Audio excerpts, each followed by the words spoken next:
First of all, I want to thank everybody who's been tuning in to Tales from the Jails. Now listen, we need everybody to do something for us. If you really like what you see on Tales from the Jails, you're really interested in what you see on Tales from the Jails, we need you to go to YouTube at Tales from the Jails and become a member. Subscribe as well, but also become a member. That way you can get updated on all the new content as we continue to bring you these amazing episodes. So we want everyone to go to YouTube at Tales from the Jails and become a member. As y'all heard it, go to YouTube at Tales from the Jails and become a member. We got an array of content that's coming out that you will be thoroughly entertained by. As you can see by the content that's previously been released, you're entertained by. It's only gonna get better. I'm telling you, there's only up to go. And we wanna thank y'all for rocking with us, man, and listening to the awareness that we're bringing about prison life. So go to where again, bro? Go to YouTube at Tales from the Jails and become a member. YouTube at Tales from the Jails, and please become a member. Expose your business to millions of potential consumers and clients. If no one knows who you are, you don't make any money. Put your logo here. Add your business here. They say when you're green, you grow, but when you're ripe, you're rotten. That means those who aren't moving forward is standing still. Marketing is everything. Grow your business today. Product placement, brand exposure, merchandise display. It's time to put your business and your brand in front of millions of potential clients. Call 267-534-5053. That's 267-534-5053. It's time to... I want to thank everybody who's been tuning in to Tales from the Jails. Everyone knows that jail is a serious matter. Us here at Tales from the Jails, we are offering something special to anyone who is currently in prison, on their way to prison, and actually those who are returning from prison. We're offering consultation to anyone who's threatened with prison. Tales from the Jails. We're here live in Empowerment USA TNS Media Group. It's the team and the family. Got my counterpart here with me, Mr. Brahim Jackson. And we got a special guest here with us today. Tell the people who you are, man. Kenneth Thompson. Okay. So y'all know, man, the podcast, man, we bring up different people to speak to us about, different experiences in life. And ultimately, our ultimate goal is to spread the awareness of prison. And we're not glorifying prison in any way, shape, form, or fashion. So anyone who's thinking that is saying that, our goal is not to glorify prison. We're just sitting up here with real stories, real situations, and we just give our opinion about different stuff, so forth and so on. So, where you from, my guy? Strawberry Mansion, North Philadelphia. Can you put a mic a little close to you? Strawberry Mansion, North Philadelphia. Okay. And you already know the podcast, man. You know how we do. We speak about experiences, and I'm pretty sure you served some time. Yeah, for sure. How much time you served? I served, I've been pretty much getting booked my whole life, but 4 years ago, I came home from serving 16 years in federal prison. 16. For what? Drugs, conspiracy. My initial case was 61 kilos of cocaine, 3 handguns. I went to trial 2008. Got found guilty, got sentenced to 20 years. So no deal was offered to you in the feds, or you tried to fight it? Well, you got two different deals, right? So the initial deal was it was a 25-year deal, right? I wound up going to trial and wound up beating my deal because I beat charges while I went to trial. And then afterwards, when I got sentenced, if I would have took the left turn, I would have got like 5 years. But I decided, it is what it is. Wow, so you ended up, instead of getting 5, you got 16. I got 20. I just did 16 on 20. Okay, so I'm assuming the crack laws and whatever else. Well, on 20 in the feds, if you do 20, that's pretty much 17 and a half years. Okay. I did the drug program that got me a year off, would take me to 16 and a half. And then the crack law and all that gave me like a little quick 4 months or something when I was in the halfway house. I got out early. Oh, okay. Now, leading up to your arrest, and now what is an indictment, or was it just they just picked you up? So my situation happened 06. It pretty much was like a attempted robbery, attempted kidnap situation. The house got raided or whatever, and when they went in the house, they found like an old ID with my ID on it in the crib. I had fingerprints on the scale, on the heat cellar. They put a warrant out for my arrest. About 2 weeks later, I turned myself in, and I wound up, coming out of it with a 20-year sentence. Well, you know, these type of situations where people get time or get caught up in these situations, a lot of times we're not really too familiar with the feds and how they work. Now, were you familiar with the feds system at all, or that was just your first encounter with them? Yeah, that was my first encounter. So before then, I was pretty much county boy. I did, like me and Bro was talking, juvenile, Glen Mills, all that. Mm-hmm. At the time, I was 23 when it happened, 24 when it happened, but I wasn't familiar with the feds. But I really thought, honestly, when I was turning myself in, I kind of thought that I was never coming home. You know what I mean? But I feel like that's what my mindset was at that time, where it really didn't even matter if I was or not. But when I just felt like I ain't really care, honestly. And then by, going through the procedures of the feds, you find out the 851s, we was talking about preponderance of the evidence, the all the little guidelines and everything that they got to go over and pretty much do what they want to do with you. You said them guidelines just now, Ken Rock, that joint just sent chills to me. And I know y'all probably, the audience is watching, like, why would that send? But you got to really walk that road to understand. That's why we bring you this content at an alarming rate to let you know, stay out of jail, man. What you just heard this man say, 851s and all that, they know how to break down and give you codes to take away your whole life, man. Yeah. Exactly. And then, well, me personally, I never did any Fed time, but I've witnessed the type of destruction, and I heard the stories of the feds and how they come and what happens when the feds get involved.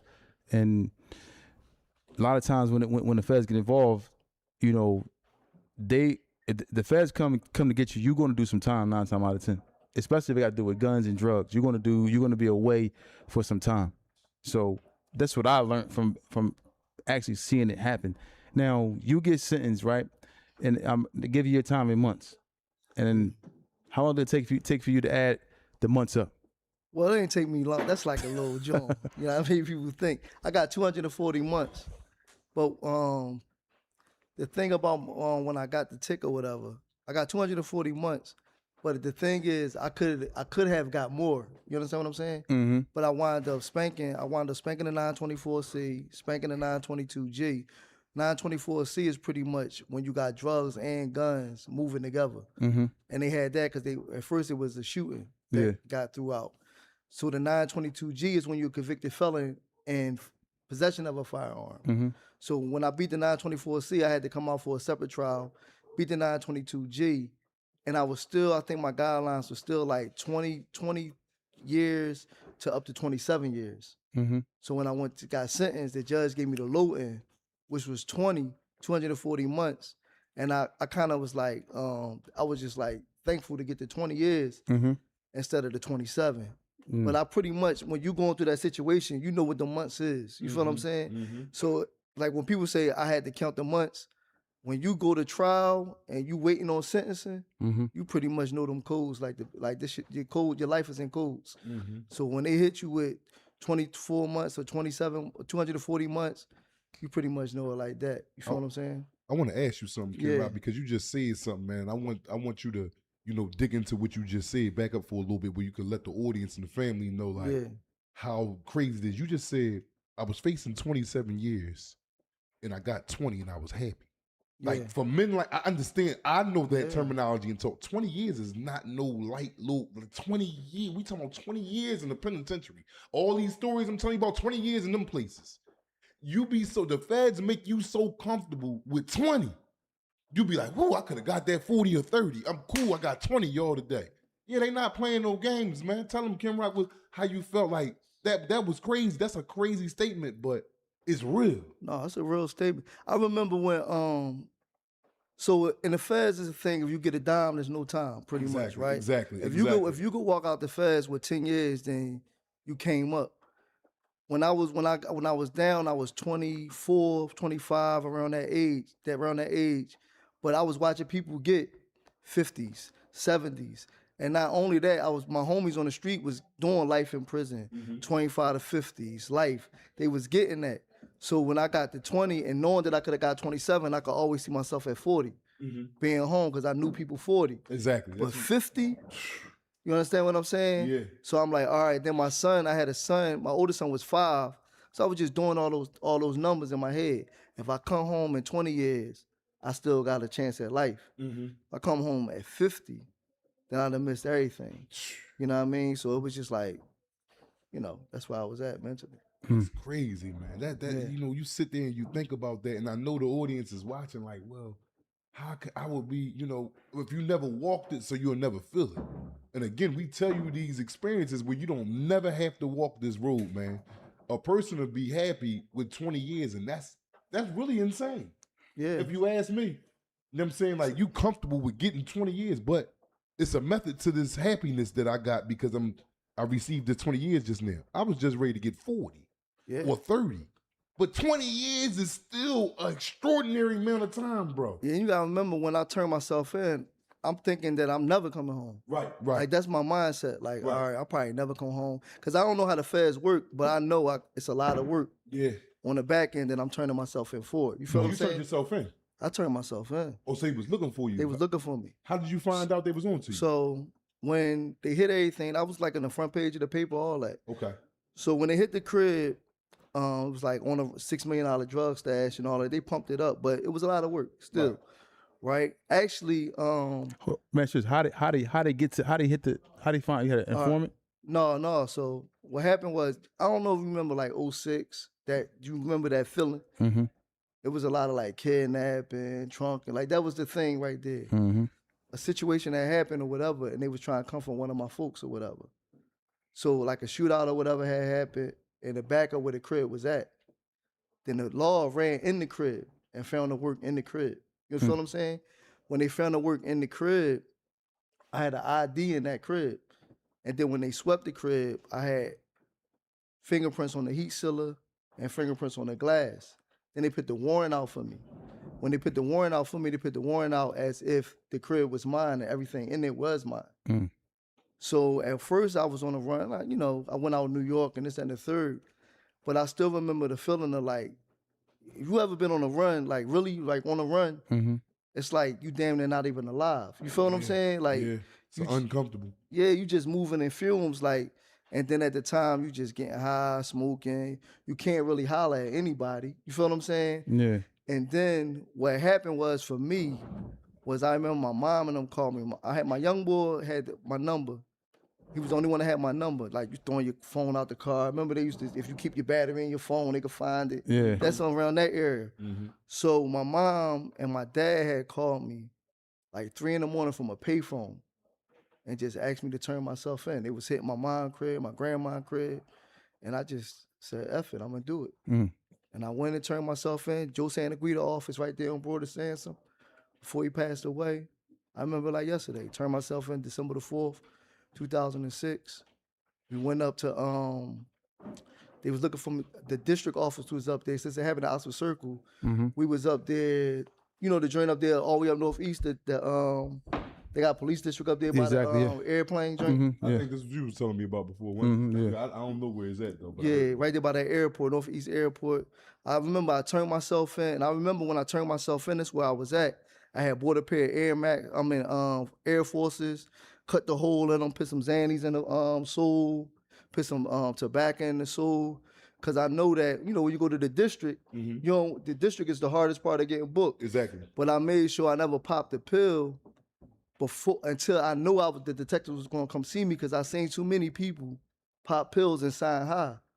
You feel what I'm saying? Mm-hmm. So I'm like, last thing I'm gonna do is get high and they go ahead and get me on a statement or something like that. Exactly. So I remember I had the hole in my sneakers. I go in, then when I went in, they was like running around frantic. Then the dude called me in, white boy, I guess he was a fed, whatever the case may be. He was like, you ain't got nothing to tell us? I'm like, no, I ain't got nothing to tell you. I had the card, the lawyer give you the card. Mm-hmm. If you got any questions, get it the card. So I gave him the card. He's like, that's how you playing? I'm like, yeah, that's what I'm on. And he was like, well, you ain't never coming home, right? I said, I kind of figured that. That was my last time ever talking to an agent. Right there.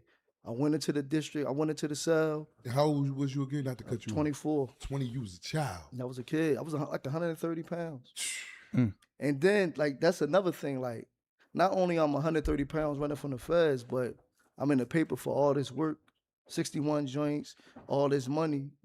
Like, I'm 130 pounds. Mm-hmm. You understand what I'm saying? Like, the reality of that situation, It was a heavy situation to be in because not only are you running for the feds, now you running from everybody. Somebody see you, they don't know what you got, but the whole thing is They assuming. this what they saying you on. Yeah. You feel what I'm saying? And before that situation happened, like I was running around doing this, that, and the third, and nobody knew what I was doing, or nobody knew what I was involved with, or who I was involved with on that level of things. You feel me? Yeah. So when it comes to the paper like that, that's like, you know what I'm saying? Yeah. Wow. And describe it, because I know you went straight to FDC, right? No, I actually went to the county for 7 months. Oh, wow. Yeah. So I went to the county for 7 months because it was never a fair case. Mm-hmm. You gotta remember they just bumped into work. Mm-hmm. So they had to build a case. And it's ironic, it's crazy. So it was a state case at first. It was a state case at first, but if you ever heard Gil, when Gilly and them say they was on somebody else, that's how they found them. Mm-hmm. That was us. Because we was in Oxford Circle. So when they run across our crib or whatever, or the crib, whatever, now they trying to build a case. So they running around. You ever seen these guys? You ever seen these guys? You ever seen these guys? Because they looking for witnesses to come in, because they ain't got no case on this. They just got work. So as they doing that, now they like, no, but what about them? You I'm gonna cut you off, but you referring to Gilly and them getting caught with the weed? With the weed. Okay, yeah. That was in the same area. But they tell you, he'll say like, they was on somebody else. That's how they got on them. They was on us. But we was already done. But they running around trying to build a case. So as they running around trying to build a case, that's when they like, no, but what about them? That's how they got on them. Who said that? The one, Was neighbors or something. Yeah, Said, what about them? Oh, yeah, wow. yeah, neighbors Luckily or they something. don't make y'all co-defendants. That's what they get into too. Like Yeah, with my yeah. case, they made dudes from 60th Street. We from damn near the bottom. I Yeah. got co-defendants that I never met in my life. That's some of my best friends right now. Yeah, I know. I ran across all your co-defendants Yeah. in the gym. Yeah. Like never met them in my life Yeah. until I went to jail. And they talking about me and him did this together, but I thought they would probably try to do that to you. I don't know if they could have, because it was pretty much it was working weed, and they never had like a case. They don't have one person that came to trial and said they was buying work off us. They never had a case with us. They had work. Just You work. feel what I'm saying? And they did bring in trial. I don't know if y'all want to get there first, but in trial they brought a dude out. If this dude sit right here next to me, I you know what I mean, I won't remember till they say his name. But they brought a dude out to say that he bought work off my code E. He bought work off my code E for a car. Because the whole time they was trying to prove that I was driving his truck.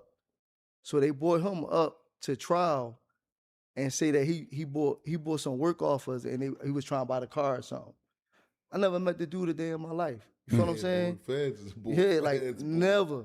They don't care. But bro. they was trying to pit. They was because we beat the guns, but they was trying to tie us down to the guns so much. You feel what I'm saying? 924C. Not 24C, and that would have gave me another 15. Yeah, Because now you're putting the guns and the drugs together, and they say you're using the guns to protect the drugs. exactly. Further into the guns. Wow. Yeah. That's what I wanted to beating. But they was trying to build a case on it, but they had no case on it. But they brought a ghost dude in there to say that he actually bought drugs from us with guns. We was talking about that earlier. Yeah. Young, we was in the car. Remember we was in the car? You said, that don't happen. They don't do that. Remember we just talked about that earlier? What you talking about? I was saying like, yo, you gotta be real careful who you hang around, because it could be somebody that can say you was involved in something that you wasn't involved when the feds come. We were just talking about that We earlier. was talking about that, yeah. Yeah, he just mentioned something similar to that. Somebody he never even met or served said that he served them. No, but see, how they was already on them. Yeah. So they gonna use that. Now, if they wasn't already on you, a person can say, like, they be investigating. If they was already on you, they gonna use whatever they can use. Okay. From my point of view, from my standards anyway. Would you agree with that, Kenta? Which you said. So I'm saying this. I mean, what we saying? We was talking about this earlier. Like, say for existence. I mean, for example, I'm sorry. It's a group of guys that are selling coke. Yeah. And Us then three up here selling coke. all right, no, I'm not selling coke. No, y'all two selling coke. Let's make it like that. Y'all say, they're not selling coke at all right now. Y'all both selling coke. I just come around here and there. You know what I mean? I got some stuff going on. I'm legit, but I come around, hang around y'all here every now and then.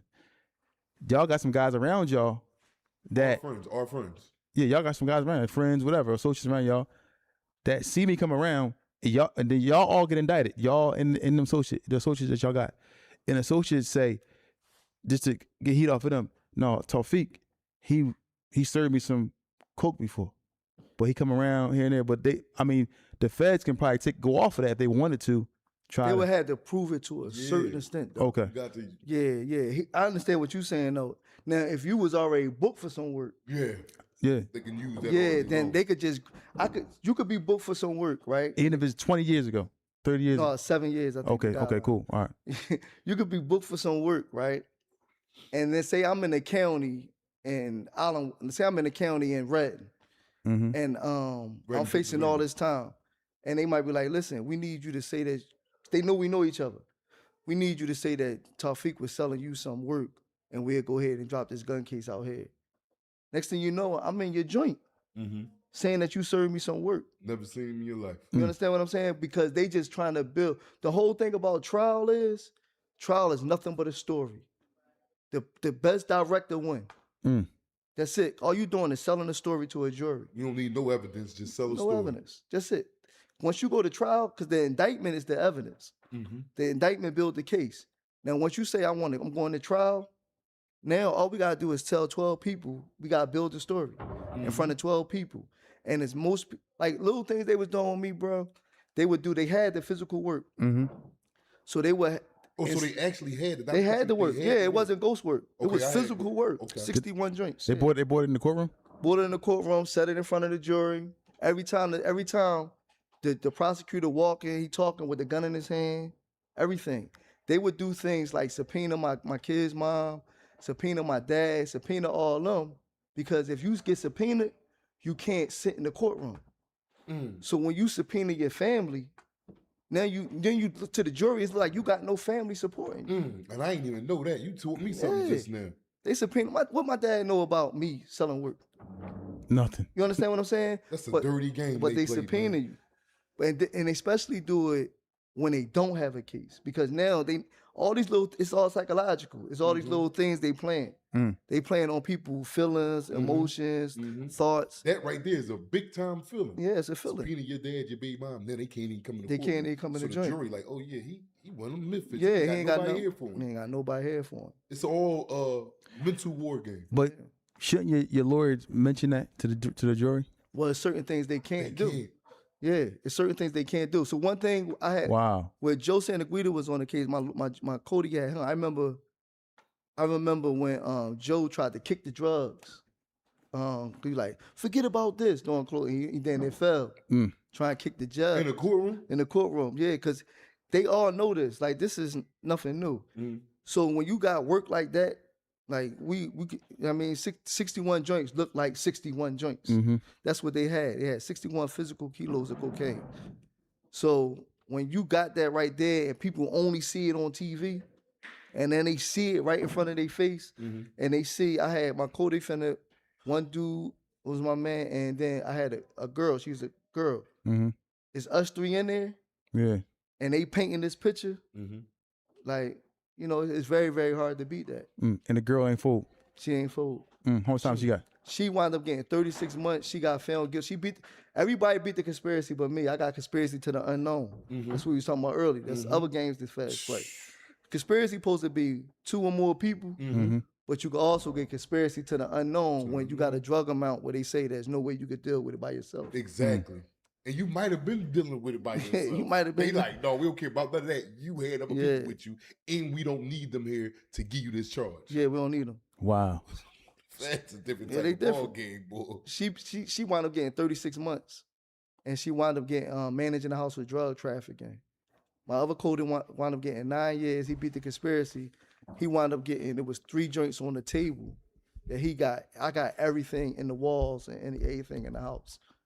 So I had 58 was in the walls, 3 was on the table. Wow. So if them 3 wasn't on the table, y'all would have been good. Yeah. I mean, yeah, because they would have ran in and they wouldn't have seen nothing and they never had a warrant. Yeah. So who fault was they left? Who left them on the table? Y'all just was. Yeah, it was just on the table. Yeah. It was all type of situations that happened that made it get on the table. Yeah. But you know what I'm saying? Simple mistake. Simple mistake, boy. But I mean, like we were talking about it earlier. Like at the same time, like when we was talking about it earlier about like accountability, right? And even about the cutter, like when we talk about that, it's like, yo, that was that night was the best thing ever happened to me in my life. Because the law you could have lost your life. Man. And anybody could have lost their life as well. You know what I'm saying? Yeah. And not just me. If anybody would have lost their life, like I'd have still been wearing that. You know what I'm saying? Exactly. So, and then like just the journey within itself, it's like, it was, it was nowhere in the world for me to, Allah subhanahu wa ta'ala took me out of that situation and put me where I was supposed to be, because he didn't know of all. But at the same time, I wasn't supposed to be in that situation. I was a kid. You feel what I'm saying? Nigga would have killed me. You know what I mean? Fast. It hurt. Try 130 pounds. They know you getting it like that. Yeah. A kid. I'm a kid. He's a child. Yeah. You got grown men that ain't never even getting nothing like that in their life. I just want to. I mean, I don't know if I should ask this question, or you can ask whatever you want. Yeah. You can leave out what you want to leave out. Say where was you, like that type of work? Where would you get that type of work from? 60 like that, those type of keys. Yeah, I'm just saying. Like, was it what you could say? Whether it was a American, a Mexican. Well, at this time in 06, like the atmosphere, it was a lot of work all around the city. It was a lot of work. You gotta remember, before those cartels and all that fell, the cartels I think fell in Chicago and all that, in Texas. Yeah, I remember that. It fell like 07, 08, around that time. But in Philadelphia, you had like, it was just a bunch of work out, and you had Mexicans coming giving out work, and at this time, if you can move it, you could get it. And that was just how it was. You know what I mean? They were just throwing work. But with me, I wasn't like a person going to go get the work. I was just a young boy that I'm just a very like good-hearted, loyal, even in the space I'm in now. Good dude. I'm a good-hearted dude. I'm extremely loyal. And I work till the sun come up and go back down. You feel what I'm saying? Yeah. And it was the same thing then. I was just a person that somebody could trust, a person that, I need you to do this. I'm going to do it. I'm not going to be like, we got this going on. You feel what I'm saying? So I was just in a very, very trusted situation in that space. Yeah. And I had access to anything you needed. How long would it, I mean, I don't know if you can say, how long would it take for you to move 61 keys? Back then, man, them Jones like, 30 days, something like that. Because back then, drugs was the thing in 06. Like, you know what I mean? Like, you still had blocks. Correct. You might have, like, y'all drink. You know what I'm saying? You had blocks that'd do 20, 30, whatever the case may be. And then you could easily say 5, 10, 10, 5, 5, 10. And it's going like that. Exactly. Because that 5 broke down going to whatever it may go. Somebody might come to you like, I'm going to buy 2. You might hunt to take 2 more. Yeah, with them work, you just going to give it. Because you just try and get rid of it. And you could stand the loss. And you don't want to get, and the main thing is you don't want to get caught with it. So the main thing is just get off of it as fast as possible. Yeah, you got to get rid of it. And that was like the mindset back then. I think that was the wave of the city. I think that was like, I know I got booked after that, so I really don't know, but I really feel like that's where everything was taking a shift from hustling to robbing and to just killing. I know how it was for me. I'm gonna say this. I'm gonna ask you this question. Yeah. When I used to feel a relief when I ain't had no work. Yeah. I just always thought You could go to sleep. Yeah, like I used to feel a relief. Like I wasn't worried about the cops coming. And I just was like, you know what I'm saying? When you ain't got that, you just get a sense of relief. You got a relief. Remember nobody getting pulled over. I just thought it just was me. But yeah, like that relief of not having whatever it might be. Sometimes you be happy to hear it ain't nothing around right now. Cause you could be relieved, bro. It's like you can't sleep at night. Like it's like everything is tense. Everything is like you feel it in your back, and it's like, and then everybody, especially when you trying to look out for everybody. Cause you feel bad if you ain't got nothing for nobody else. It's not even about you. Yeah. Like that's what it turned into. It's like your whole life is about somebody else. Even if they doing you dirty. And during that time, was you the same? Was you, we speaking candidly, Yeah. Another thing is I would never want to do nothing at night. Like I would never want to like, was you the same way? Like and I was never serving nobody or trying to. I ain't care. At night too? Yeah. I was a kid though. Yeah. So I don't know how old you were. In 06, I was a kid. I was what? I was 20. I was 44. I was 23. Oh yeah, I'm older than you. Dang. Yeah, but I would never want to. Oh, yeah, you was- at you was- night, I was like, yo, like because at nighttime I always heard what's my getting murked, rocked, the law, so. Because I always felt like wasn't that many cars on the road at night, so you get pulled over. And around that time, they had the highway cops with no lights on the top, and they was pulling anything that had 10 on it. They were pulling it over. Yeah, I was on the tip, man. I ain't really cared. I'm gonna keep it real, and I ain't on no crazy stuff, but I really feel like I ain't have no value to my life wasn't like I didn't value my life to the point where like I don't want to go to jail, I don't want to get killed. Mm-hmm. You feel what I'm saying? I was more so on the tip like it is with Birdman. Daddy, I'm flying in any weather. I'm I'm on rap time. I'm just out here. You know what I'm saying? Yeah. It wasn't really the conscience wasn't there as far as life. Now let's get to it. So you was in the county for a minute. Let's go to that. Yeah. When did you know the feds was coming to get you? All right, from the rip, kinda, because that night we knew that they was at the space. However, they took about 7 to 8 months, 7 months to build the case, but they started putting out indictments grand jury drinks. Mm-hmm. So my dad might call me, the feds called me, I gotta go down there. Or my young boy, they go to my young boy's school. He was going to mansion. The feds came and got such and such out of school. Or they did this. So they running around trying to, get information. Mm-hmm. People might say, yeah, they contacted such and such, or the feds went to such and such. But in the back of my mind, we think we gonna beat the case in the state because our discovery was so weak. Our discovery in the state was totally different than our indictment in the feds. Mm. Even how they got in the house, everything just totally switched. So I remember going to preliminary hearing in the county, and they was this close to throwing it out in the county. So it just we just knew that the feds wasn't gonna have enough evidence to pick it up. And then I remember the day I got my indictment, me and my cellie, we was on D23. We break it down to Chi-Chi in the cell, and they slid the mail underneath the door. You've been indicted. I'm like, dang, that's how I got my indictment. Hit you, and hit you like. Yeah, I remember 1, 2, or 2. Me and my Cody, we was cellies in the county, and he had went to court for something like another case or whatever, and they had came and pulled me out. It wasn't the feds, it was the marshals pulled me out for a DNA. DNA, right? Yeah. DNA, a swab. Cotton swab. A cotton swab. They pulled me downstairs. And I'm thinking it's the lawyer because they come as a legal visit. So I'm like, damn, a lawyer here. I go down. It's the marshals. They pulled me down for a cotton swab. But they calling for him too. But they find out we cellies. And that day they found out we were cellies, he was shipped to pick the next day. So we could never be cellies again. You feel me? And that's how I knew, like, all right, they really... They on us. Yeah, they on us. And then... Can you refuse that DNA swab? Ooh, it's a warrant. It come with a warrant. Oh, okay. But I think you can refuse it, though. Nah, But it it come looks with a warrant. bad against you, though. No, I tried to talk crazy, right? When they came down, I'm like, I ain't, I'm on my joint. I'm in the F. Like, everything's a game. You feel me? I'm like, I ain't doing that. Ooh, they got a warrant. We got a warrant. I ain't doing it. But boy, I promise you. He said, we could do this the easy way or the hard way. I'm like, man, just give me the swab. I'm faking in this joint. Just give me the swab. Yeah. Give them the swab because it got a warrant for it. So they could get it however they want. You know what I mean? They got a federal warrant for your swab. And then they wind up, because it was a shooting that occurred or whatever, and it was a hat found on the scene. They wound up taking that swab. They matched it to the DNA that was in that hat, but that hat had matched like over 100 different DNA strains or something. So they couldn't use it in trial. Because I guess when you go to it's a hat.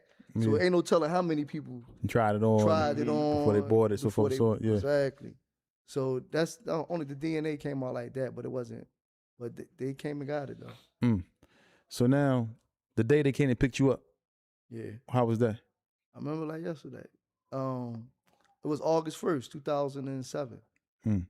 They picked me up. I knew they was coming or whatever. It was the CO tell you like, yeah, they gonna come get you in the morning or whatever. I stayed up. They wound up coming and get me, and it was the excursion. Remember the big drinks? Yeah. Came and got me in the excursion, and they came and got me and my Cody. My Cody was at Pick. They gripped me.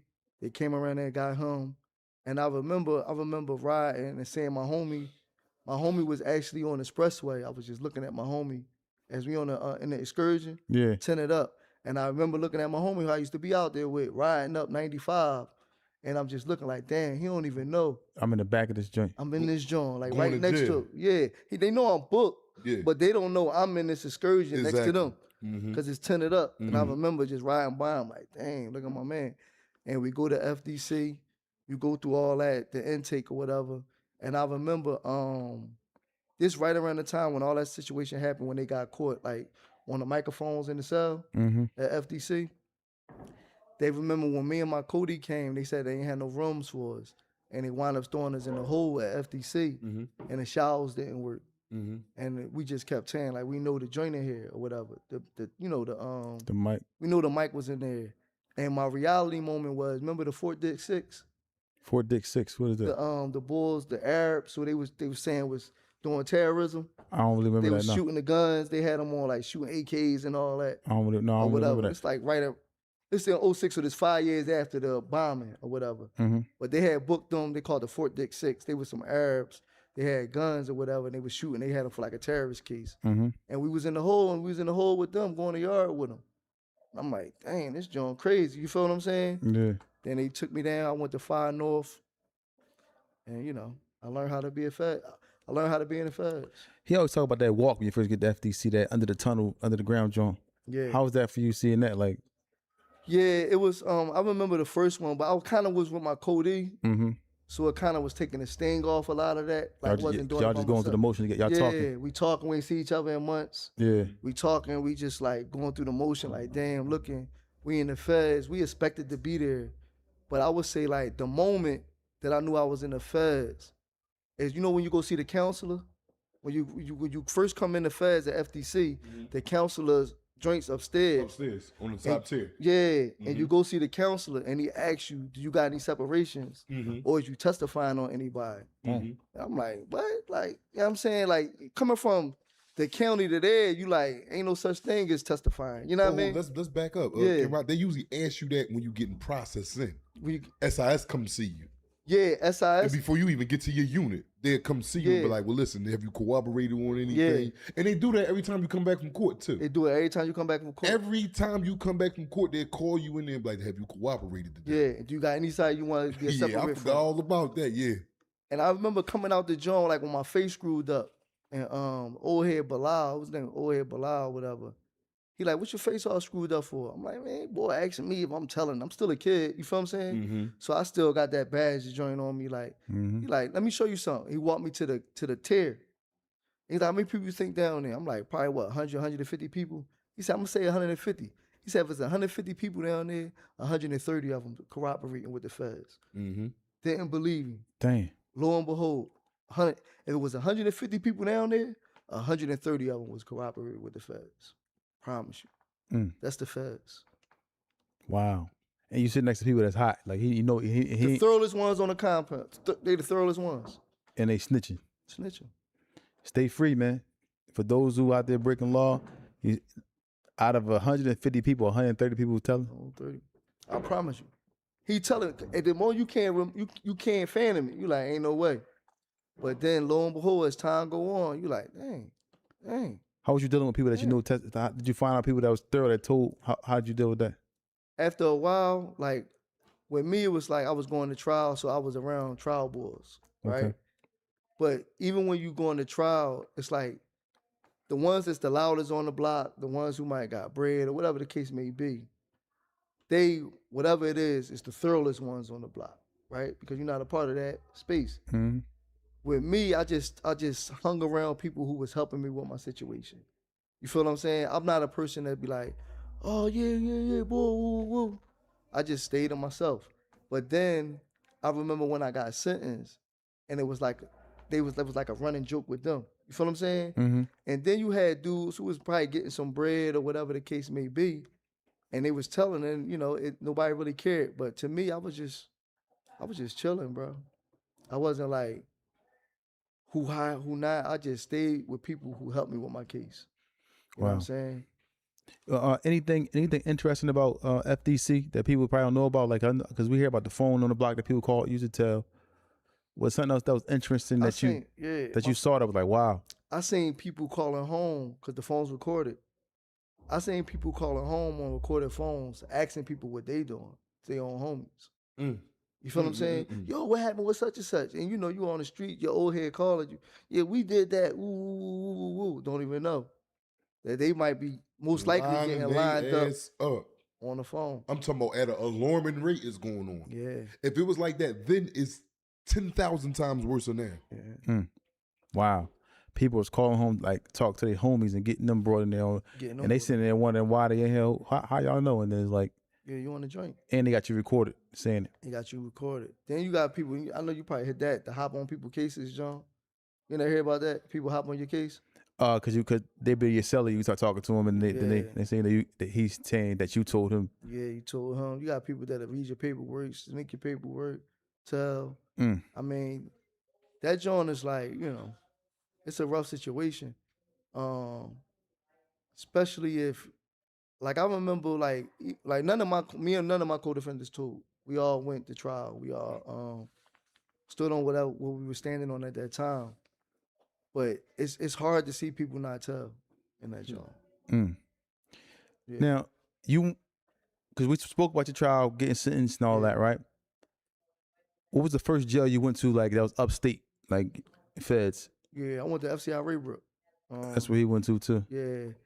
I didn't want to go to that joint. 9 hours away. Everybody, you said, it's only 6 hours. No, it's not. You can't. That joint 9 listen, that's why I told you, bro. I listen. I just might got it for 6. Yeah, got it for 6. They got shortcuts and all that on GPS. Bro, they got all types of. Bro, that joint was 9. Because listen, now I think about when one time I came see you. Thank you, Kid Rock. I needed you up here. You might be right. I don't know because I remember Sugar drove, Bucks drove, and I drove. And that's only 6 hours. Y'all drove 2 hours apiece. I think, but I don't know. I forget. But y'all drove 3 hours apiece. That's 9.5. Yeah, man. Yeah, I mean, I don't remember, but I know we all took turns driving to get up there. Yeah, that's a 9.5 ball. Yeah, so you get the FCI Raybrook. That's near, almost in Canada. Canada, yeah. And that was, what was that experience like for you? Like getting up there, seeing that, like, because I'm assuming that's a lot different than. And Kim Rock, I want you to take it all the way back, like. Yeah. Like it ain't like the state you going in, you likely to see a couple homies because you in, you know, the county. You know, you got all, you know, West Philly, North Philly. You in a whole nother. I want to hear from you. How was that for you to get off that, go through R&D, and come out with your bedroll onto the compound? Let's talk about pulling up to it first. Like pull up to the actual I'm at you compound. Before that though. It's Lewisburg before that, and Lewisburg is the first stop. The transit. And Lewisburg is like what you see on Gotti. Yeah, you feel what I'm saying? Like this Lewisburg Penitentiary, like a historic. Prison, it's like federal prison. That's the like. It's one of the oldest prisons in the country, and it's all transit. You come there. No, they had a unit. It's a prison. They just had a transit unit. Oh wow, like Atlanta do. Yeah, you stop there first, and I'm like, I'm in Lewisburg. You feel me? And then you stay there for like a week or something like that, and then you go to Raybrook. But when I went to Raybrook, like. You gotta remember, I'm still like 130 pounds. I'm a kid. I'm like 25, 130 pounds.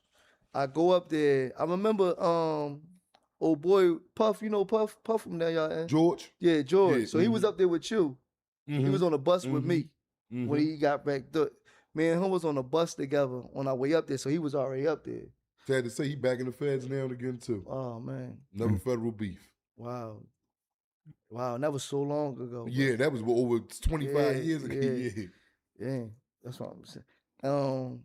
We was on the bus together, riding up there, so he telling me little things or whatever. But, you know, I never been upstate either. Like, I never been upstate. So when I get there or whatever, the blessing for me is the first thing I do, they move me in the cell with these Mexicans. So when I go in with the Mexicans, Marche was on the block or whatever. March, you know, they waiting for Philly to come. You know what I mean? Anybody from Philly, they waiting to see who coming from Philly. They want to know if you hot, or not, whatever the case may be. So when I went in there with the Jones, Marche and them come in there. He like, you from Philly? I'm like, yeah. He like, what's up with your situation? I'm like, no, I'm good. I went to trial, everything. Like, always already tell me what to say when I got there. So he like, all right, then we go to the yard. When you go to the yard, it's like, Raybrook yard, it got to be what, 200-300 people out there on the yard. And I went up there in like April, May or something like that. So it's nice. It's just nice outside. It's nice, yeah. So everybody out there, everybody walking. And I just was like, taking it all in. And then I wound up moving out of the cell with the Mexicans maybe like 2-3 days. How many was in the cell? 6. I was in the 6-man. Yeah. I was in the 6-man, and I was like the only black in that joint. So they getting you out of there. You're like, same thing if a Mexican coming there with 5 blacks. Yeah. They gonna get you out of there. Or whatever the case may be. And I moved in with that joint with Marche. Marche introduced me with Leak. And then I used to be with Leak and Marche every single day. They pretty much Marche, Leak, Salone from Southwest, Sput that got killed, Tyreek, and a few others, man. They raised me in that joint. I got raised from a kid to a young man in Raybrook. Wow. Period. I didn't know how to do a pull-up or a dip Until you got there. until I got there. Let me say something real fast. A shout out to Tyrell Barnes for the donation. Also, King Raleigh Lawn Care 77066 for the becoming a member, and J Homie 92 for the donation. Appreciate y'all, man. Thank y'all so much. Now, FCI Raybrook, you get there. You say you was in there with the Mexicans. Now you're starting to get acclimated to everything that's going on. What was the most difficult part, or the most difficult transition for you getting there and getting settled in? I would say most difficult thing there is, of course, your relationship with your kids, your family, your girl, or whatever the case may be at that time. That's like the most difficult, the external things. But the internal things is too, like, you gotta carry it in that joint. You feel what I'm saying? So you gotta be like, all right, I'm willing to, whatever we carrying. So in Raybrook, it's like you carrying it on a card that you didn't tell. You carrying it on, you from Philly, you 066. So when anything go down, you gotta make your mind up that anything go down anywhere I'm at, then I'm going. So you gotta be willing to like be stabbed, be killed, or whatever, or just show up to the Rumble in any situation, because this what you walking into. You feel what I'm saying? Yeah. And I would say that the most impactful thing was, and I was telling brothers, and I had a conversation with Leak about it, was just the growing up of being a man in prison, like keeping your word. Like I remember one time with Leak, I was like, "You gonna meet me in the yard?" He like, "Yeah," and I ain't never go to the yard. And when I didn't go to the yard, it was a big thing about it. Not a big thing, but it was like there was the opportunity for them to chastise me. Like, yo, when you say you're gonna be somewhere, you gotta be there. Because now Leak was the only one out here, and what if something would have happened? He thought he was meeting you. So it's little things like that. Then it was another situation that happened, going back to the who hot, who not John. When somebody was down FDC, and they was in activities, like pretty much like it looked like they was telling or whatever the case may be. Yeah. So when this person came up to there, I said it. I'm like, yo, he was telling this, that, and the third. But I ain't have like paperwork on him. I didn't have nothing legit to say it. So it kind of turned into something. And Reek Sput walked me to the yard with me, told me, listen, young, I don't know what he did, but if you ain't got nothing on it, then you don't say it. You feel what I'm saying? And that right there was like a eye opener for me. Cause it was like, you be standing on this and who's hot, who's not, this, that, and the third. And that's not really what that joint about. Running around saying who told it, whatever. Your whole thing is like, I'm not telling, I'm standing on what I'm standing on. And if I'm willing to say what somebody else did, I gotta be willing to fight just to say what he did. You feel what I'm saying? Yeah. So that was like an eye opener for me too, just like breaking away from like all this false shit that be out here, so to say. Like out here, you can say what you want to say. And there, you gotta be able to stand on everything you say. Yeah, exactly. To the full. You feel what I'm saying? Exactly. So, being in FCI Raybrook, and you getting up there. I know it's a whole different world in the feds. Everything is like is different. Like you said, he always said about it as being so geographical. As far as states, you might be from D.C., Washington. I mean, wherever you from, It's West Coast, Serenos, whatever. How long did it take you to get adjusted to that whole system? Well, I learned the system my first couple of days. Being from Philly, being Muslim, being from Philly, the Philly table, Muslim table, that's all right there in the same area. So I kind of like learned it from the rip. And then what happened with me was pretty much I was the youngest person there with the most time. So people my age ain't really had my time. They might have had a dime at the most, 5, 7s, 8s, maybe a 15. But I had a fresh dub and I went to trial. So what Marche and them did, Marche got me a job at the library. I worked at the library. And all of them hung up at the law library every day. So I wound up going to law library. I wound up going to library every single day, Monday through Friday, from 12 o'clock to like 8 o'clock at night. So I wound up missing a lot. Like everything that was going on in the yards, the games and all that. Yeah. I wound up missing all that because I was always in the law library. But it wound up helping me on the long end. But I got acclimated. I got like acclimated whatever with them more so than just like the foolishness that was going on. Yeah. I was more so around Marche, Tariq, Talib, all the old heads that was in the library all day. They fighting 40s, 50s, lives. You feel what I'm saying? Yeah. So I'm like, that's when my hangout spot was in the library. You know what I'm saying? Now, a few moments ago, you mentioned you said your girl. Yeah. You said my girl. How long was that relationship once you got locked up? And how long did it last? Man, I don't know. You know what I mean? I would say it probably ain't last an hour. You feel me? An hour. Yeah, most likely. Yeah. You feel me? Yeah. It probably ain't last. But I mean, for the most part, like I had a girl, I was loving her. You know what I'm saying? But I think what hit me with was like, she came up a few times in Raybrook, and I respect her for that. That's a long ride. Mm-hmm. By herself? No, she came up with like her and her sister, but they came up to see me. You feel me? Yeah. Before, like sometimes we had people that come up, they come up in groups. But she came up, her and her sister by themselves. So I respect her for that. Like I respect her for, period. I don't expect nobody to ride like that. But it was hard because I kind of was falling more in love while I was booked more so than I was home. You know what I'm saying? You know how you fall in love in prison? Yeah, I fall in love. Yeah. Yeah. So like outside, it's like I'm out here, I'm doing me, but in prison, it's like those letters mean You something. more needy. You more needy. And Me, I was a lot more needy. yeah. You was in that phone booth. What? Raybrook got some crazy Man, joints. and they got a nice little indoor joint. You go in there, shut the door behind you. You don't hear all the loud talking on the unit. You can go ahead, put your towel over your head, and get down in the corner. Raybrook Jones is serious. They the only ones that got that. The phone room like that. Raybrook got a phone room, man. That joint is like a love booth in there. Yeah. Dudes be there, that big love. Yeah. Man, you dudes come out that joint, man. You could smack them when they come out of there. they a different dude when they come out of there. So you said it's not even an hour. So what happened, man? Like did she tell you she was cutting it off, or you just found out by the not answering the phone? What happened? No, I think when I got booked, like the reality of the situation, I think she was trying to ride to the best of her ability, but she was young. She was 22 years old. She had no kids at the time. She was trying to ride, but as time go on, you know how they get when they not riding no more. When they act like you did something to them.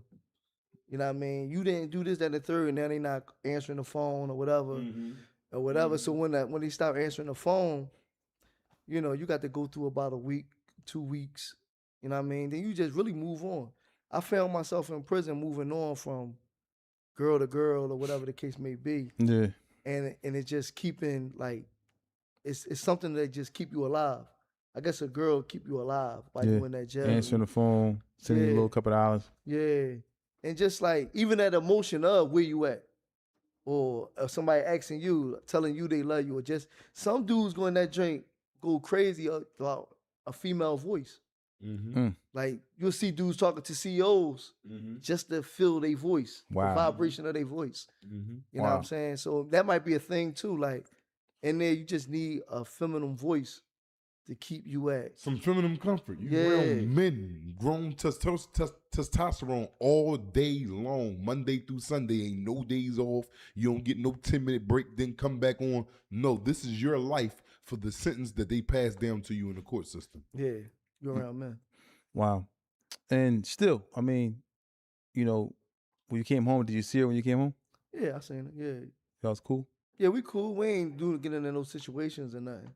But you wasn't mad? No. I ain't mad. One thing I had to learn over time, we talked about this, like over time I like matured in there. Mm-hmm. I used to always tell myself when I tell young boys that come in, yo, if I didn't have to do every day of 16 years in prison, I wouldn't. So why would I expect somebody else to do it? Exactly. Heavy. Man, I'd have clocked out. I don't do time with I look out for my cousin or whatever, but I don't do my time with him. You feel what I'm saying? Like I don't do my time with my homies that's booked. I'm not. I might be somebody they could call, bang, we holler at each other, whatever the case may be. But every day, all day, I'm not doing it. So I can't expect nobody. And I didn't do it before I got booked. I might look out. Boom, boom. So my man booked doing 25 to 50. You might get a letter. You might get some bread. But it wasn't like that take a very, very. That's not me. I might be a person like, all right, I got you. I'm gonna look out. But it's hard for me to just attach my life to another life. Yeah. You feel what I'm saying? And so I can't expect anybody to do it. People do it though. Yeah, I know. Yeah. I've heard stories about it. Now, now, how long was you at FCI Raybrook? I was at FCI Raybrook like 2.5 years. So you got out of there quick. Yeah, I went to a low, went to Islandwood Low for 3 years. Wow. So how many federal pens you been to? I've been to FCI Raybrook, Islandwood Low, FCI McKean, and then I came home from FCI. I went to Yazoo Low in Mississippi. I came home from Mississippi. And what was the worst one? The worst prison? Worst, I would say the nuttiest prison was Islandwood Low. That was the nuttiest job. Yeah, I heard a bunch of bad critics on that. Yeah, Islandwood Low was nutty. That's a low that they tell you stay far away from. Yeah, Islandwood Low. I crashed at Islandwood Low. That's how I got to McKean. Yeah, but Islandwood Low was nutty. McKean, I was at McKean for 5 years. I was in one cell for 5 years at McKean. But it wasn't, Islandwood Low was the nuttiest one. Hey, Young, talk to him. Ask ask about the lock in the sock thing, man. He. Oh yeah, I'm quite sure he didn't see. I got hit with a lock in the sock. Yeah, we just Whoa. just talked about. Oh, we got a first timer. Somebody admitted to get hit with a lock in the sock. Yeah. Let's hear about that. So when I was at Islandwood, it was a riot between the blacks and the Mexicans. It was a black boy, Ibrahim, from New York, African boy. He was rumbling a Mexican boy at the yard or whatever. So when we come back on the block, it's like a little standoff. A boy named Slug from down north. He sucker punched the Mexican boy. When he sucker punched the Mexican boy, it's just an all-out riot. Everybody in the hallway, we all rumbling. What's that? The third. I remember the Mexican boy had it's not a lock in the sock though. It's a lock on the belt. The same thing. Yeah. They put the lock on the belt. So I seen the bull swinging with the lock on the belt and my man, so I went to push my man out the way. And when I pushed him out the way, I got hit right here in my back, but I don't feel it. So we in the mix or whatever. Then everybody, the police come or whatever, everybody go to their drink. We go in the laundry room or whatever. When we go in the laundry room, my man from DC, he like, yo, my fault, Rock, my fault. I'm like, what's up? He said, I seen it. I'm like, what? He like, boy, got you with the lock. I'm like, what? Took my shirt off. That's when I started feeling it. When I started feeling that joint was like boom, boom, boom, boom, boom, boom, like breathing on my back. What was it, like a lump? I had the whole combination of my jaw. Damn. Yeah, I had the whole, I had the whole combination in my back. So now, after it's a rumble like that, I know they come and they do a body check. Yeah.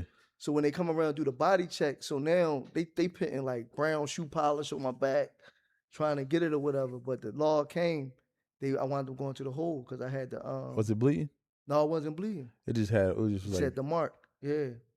Throbbing. Yeah, it was throbbing like no other. It was throbbing, and I ain't feeling it till I knew I got hit with it. Wow. And how long was it? Was it sore? I can't remember. I went to the hole. It probably was sore a couple days or two or whatever. Wow. Glad that you ain't land across your dome. Yeah. But let me ask you a question though. This is what we usually ask everybody up here that either been to jail or have been to jail. I'm quite sure. Hold on, Young. If we do that, I'm sorry. We want Ray sat. Like, hold on, I don't want to mess this up, man. Just say Six, Ray. yeah, Ray shout out to Ray, man. Ray 6810, man. He a member. He said congrats on getting off probation. This is Damon. I'm proud of your how far y'all came. Keep going, bro. You know, so yeah, shout out to you, man, and thanks for the donation. But go ahead, young. Yeah, all right, now. I'm quite sure you've seen your fair share of violence in the penal system, which is the feds that we was currently in. I know you've seen your knife play, probably, lock and sock work on dudes, hot water, all that. You know, at the time, you know, dudes, we was still getting microwaves. You could still heat up a cup of 190 with all types of whatever in it to make it stick to your skin. If you was in a beef with a dude, this is just hypothetically speaking, you was in a beef with dude, you seen all these type of weapons used, and you and dude arguing back and forth, but y'all calm it down, everybody squash it, whatever, he go his way, you go your way, it's cool, it's over with. Unbeknown to you, he still got an issue with you. You might be watching TV, you know how Raybrook was, the TV rooms, and you sitting there like this, lunching. He's coming up behind you, he absolutely got you to the bad, you don't even know. Which one of them would you rather him use? Either the knife, the lock and sock. The knife. Why? Yeah. Because the lock and sock going straight to your noggin. It's going straight to your head. It could bust your head open. Yeah. The knife, I mean, you know, you just gotta pray that you don't get hit in the artery or something. Yeah. But you see people survive. I never seen nobody get hit in the face with the lock and the sock. I have. But I can imagine the lock and the. It put dents there. Yeah. Cause you could get brain damage. You feel what I'm saying? Yeah, bro. Right. You can't not say y'all laugh. You're right. Saying you could get brain damage. You could never be the same again. Yeah, I'm talking about. Yeah. Yeah. You could never be the same. I've seen people get what they hit the ball with. They hit I can't remember, man, on the tear, man. He was a good dude too, from Connecticut. Man, they hit him with something, man. And it was just like nobody didn't even know what boy died or something, man. It was like, it wasn't a lock in the sock. Damn. But it was like something that they put on the belt, metal. Oh, it wasn't a lock. It wasn't a lock. I don't know what it was at this It was moment. something metal, that's all you know. Yeah, and they was just like, you know, doing him. I don't know what's up with boy to this day. Damn. Yeah. You see violence, man. I wouldn't say it as violent as people say it is. Exactly. Yeah, but when it's violence there, it's up. Yeah, like your feelings, it's like you just like, and you gotta be willing to go. Yeah. You know what I'm saying? Yeah. Even when you ain't had nothing to do with it. You ain't got nothing to do with it. You sitting there in the law library and trying to find a loophole in your case to go home. You ain't got and the nothing to homie, do you with ain't got nothing to do with nothing. You have to be ready to go to battle at the drop of a dime. Because even if you think you ain't got nothing to do with it, they come, it ain't no you ain't got nothing to do with it. Yeah, that's crazy. Yeah, it's nothing. It ain't no like, oh, you getting it. It ain't no, oh yeah, he be chilling. He ain't know none of that. No, he 066. Yeah. Go get him. You been through FCI Atlanta? No, I never made it to FCI Atlanta. My transit was Canaan and Oklahoma. Wow. I mean, I hear like FCI Atlanta is bad. Yes, very bad. And it's like, you know, it's crazy. What's the worst jail you been in? Now, transit, like FCI Atlanta, you talking about as far as transit? Yeah, yeah. You think it's worse than Canaan? Yeah. I know it's worse than Canaan.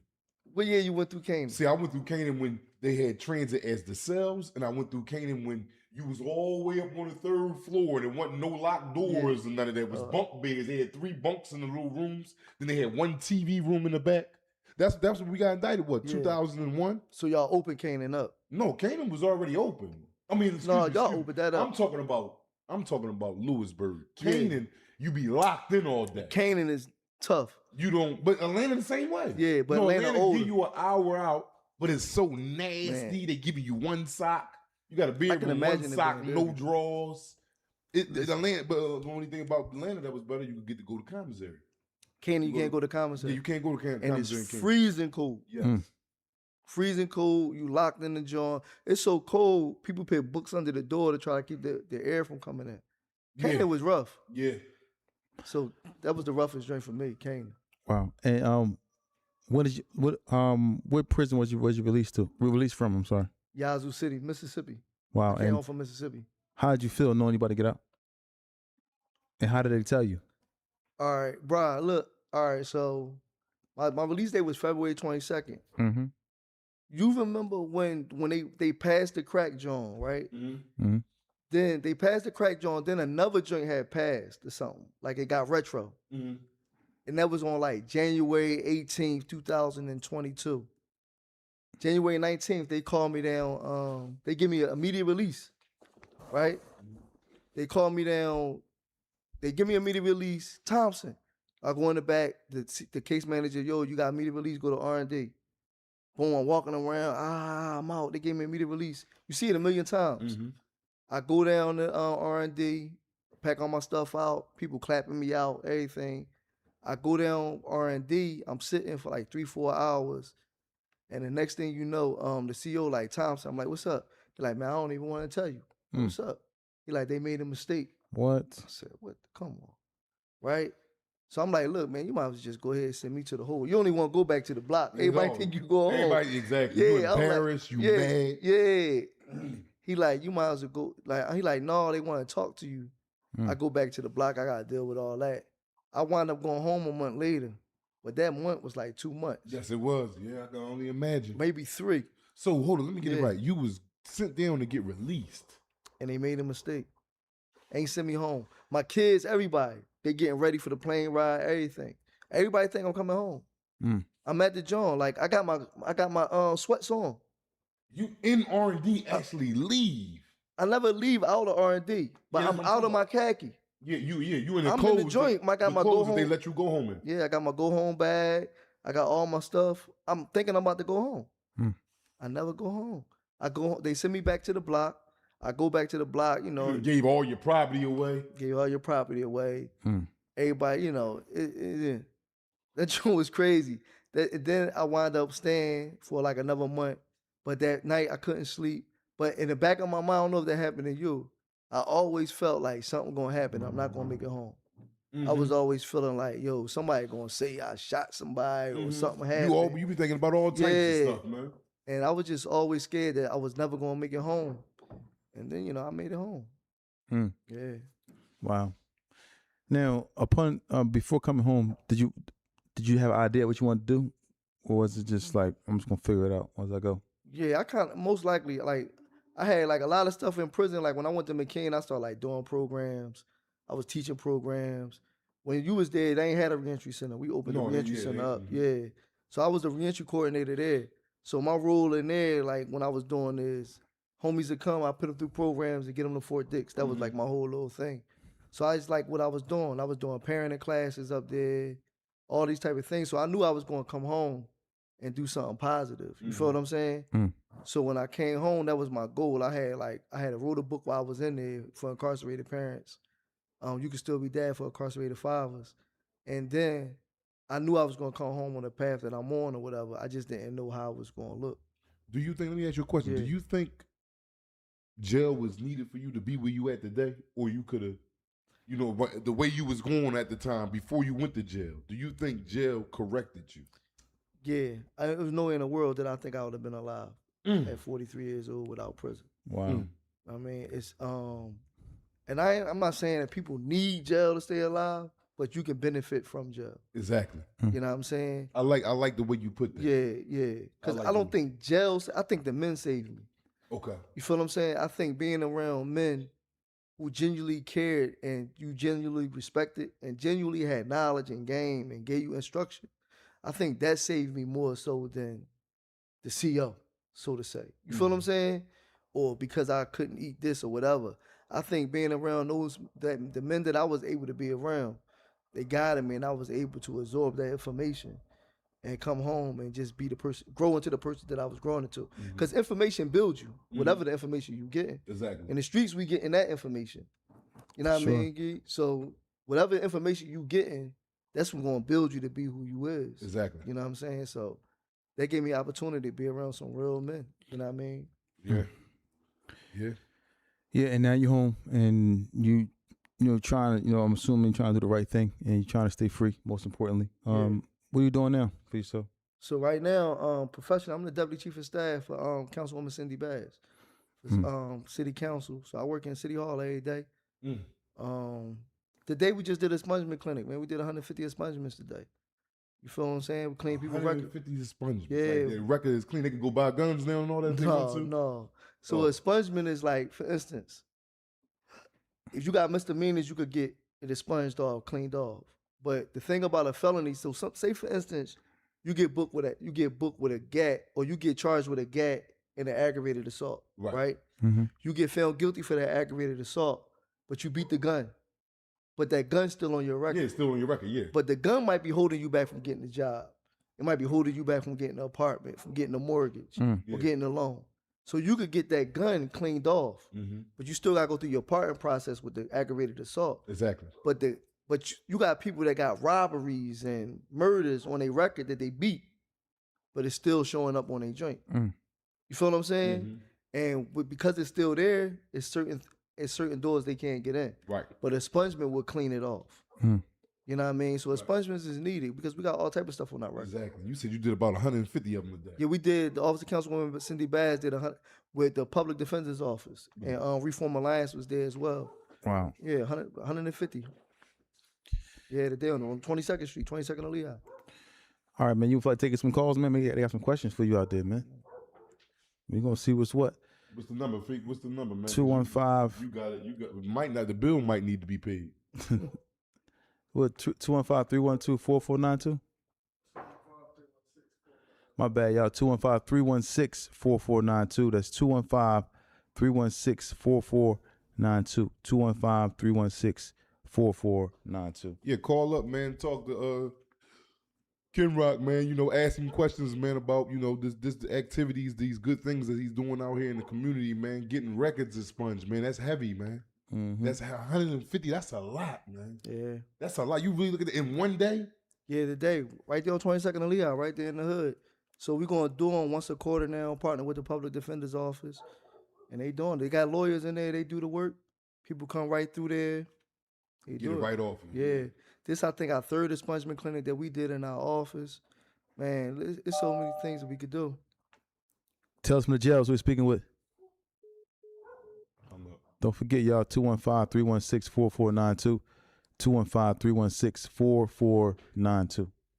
Yeah, man, call up, man. Find out what's going on, man. Ask questions, man. We answer questions, man, whatever it may be. And I like to hear from a lot of women, too, man, that, you know, they're out there, man, and they're holding brothers down inside the penal system, man. I want you to, you know, tell us the ups and downs of what's going on in that relationship as far as in, you know, because a lot of women, they go through it out there, man. It's hard, just as well as hard on a person that's in jail. I think it may be even harder out of jail.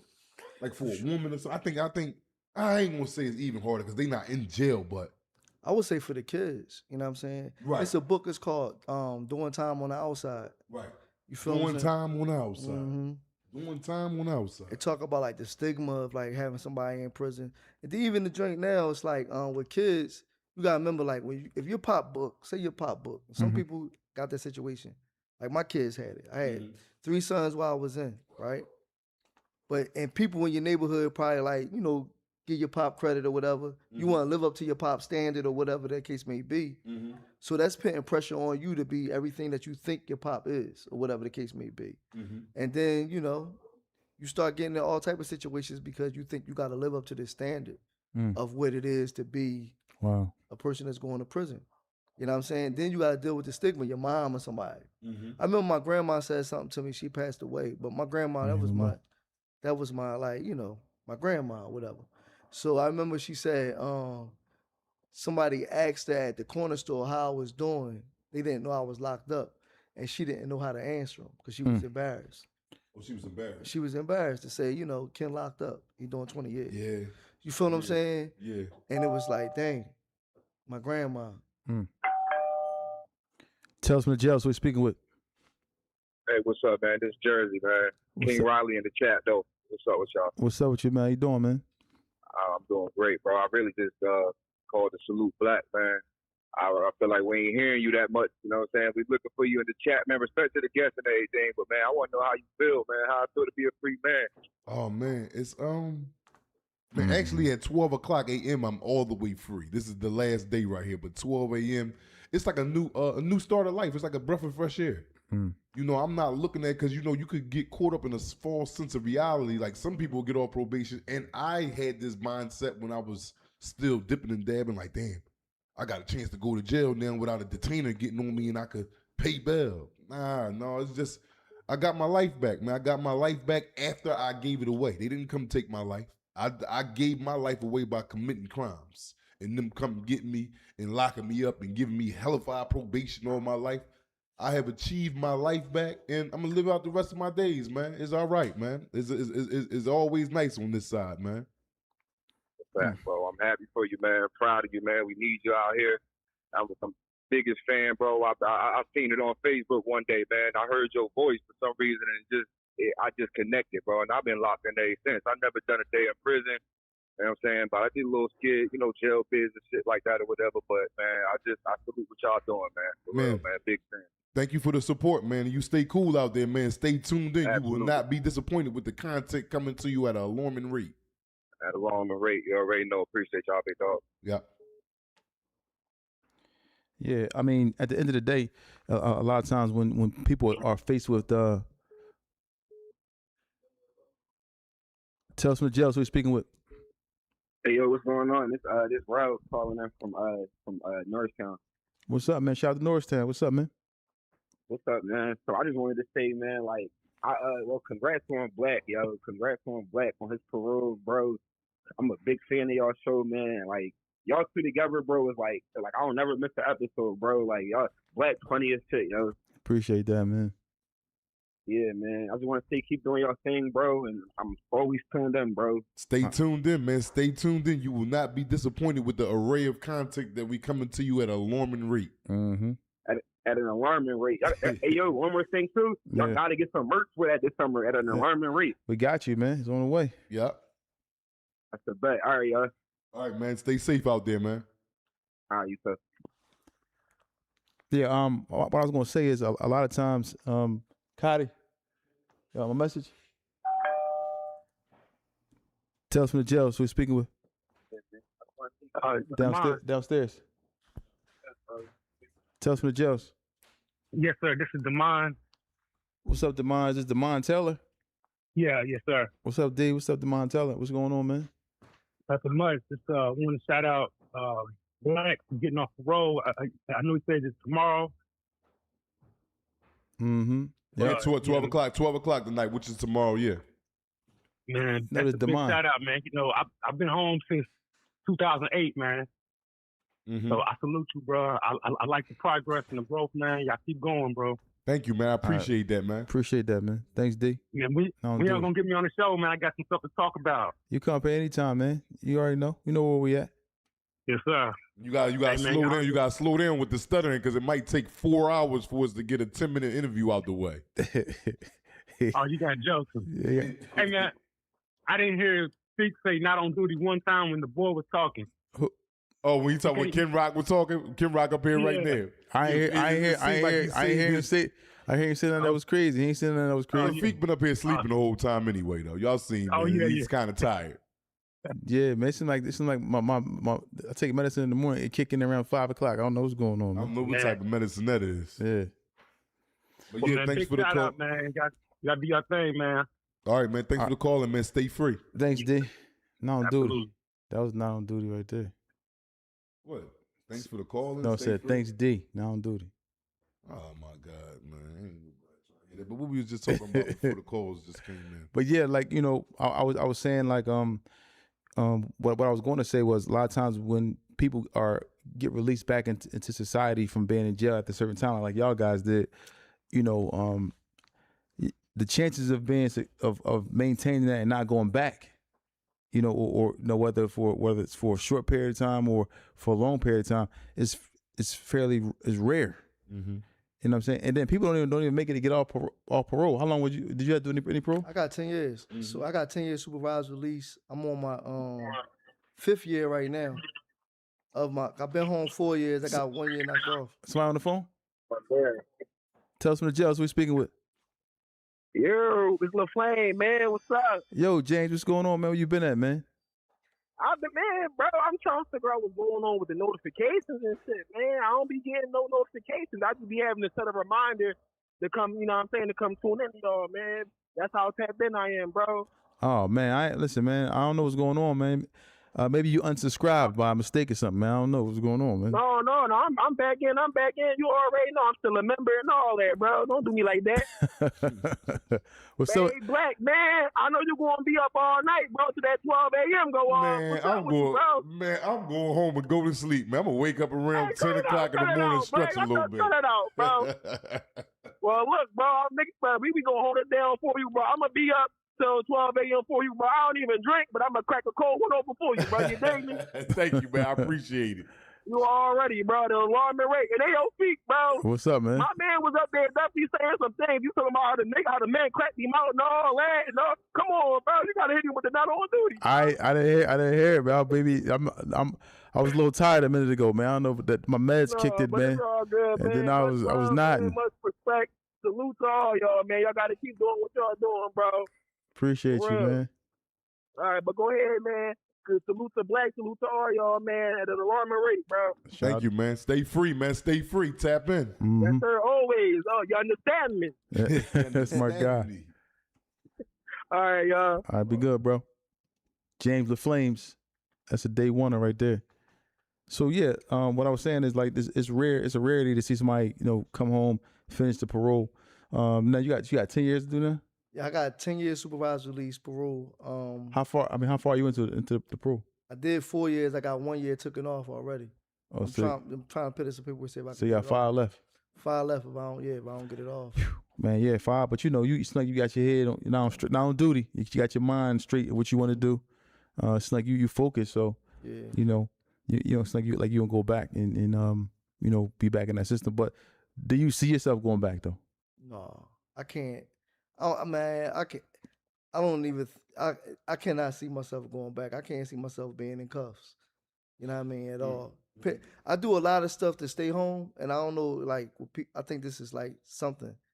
Like my majority of my job when I'm not at work is staying out the way. You know what I'm saying? Like, if for instance I'm an Eagle fan to the death, I ain't go to the parade. You feel what I'm saying? I just don't go places where anything can happen because anything can happen.